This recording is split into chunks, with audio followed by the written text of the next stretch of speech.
Future Envision invites you to critical reading and writing.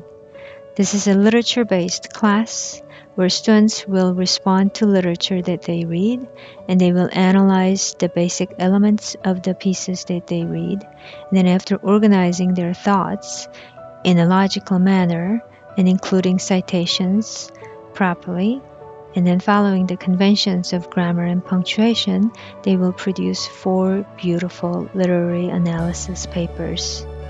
The books we'll be using are Mary Shelley's Frankenstein.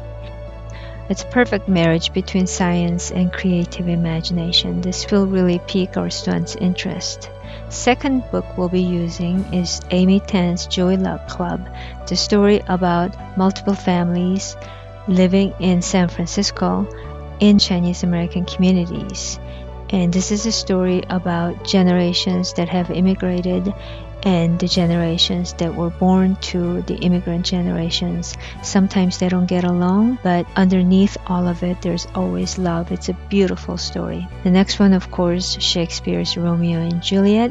Of course, it's a perfect book for teenagers to read because they themselves are very much starting to discover love and passion and life and things of that kind.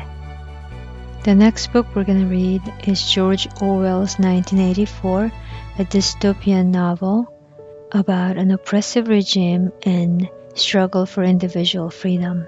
I think by the time they read this book, they will be ready to talk about profound philosophical topics. And here are the learning outcomes.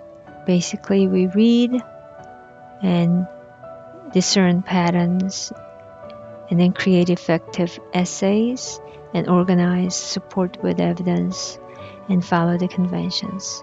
And weekly, we will have activities like readings, reading questions and quizzes, class discussions in preparation for the 4 major papers they'll be writing.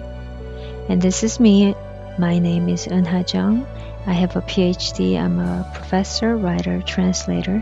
This was taken in one of the most beautiful bookstores in the whole wide world in Buenos Aires. It's called Ateneo. I will be delighted to help open your teenagers' eyes to the wondrous world of literature. And at the end of the journey, they will have little fear of either reading or writing about literature.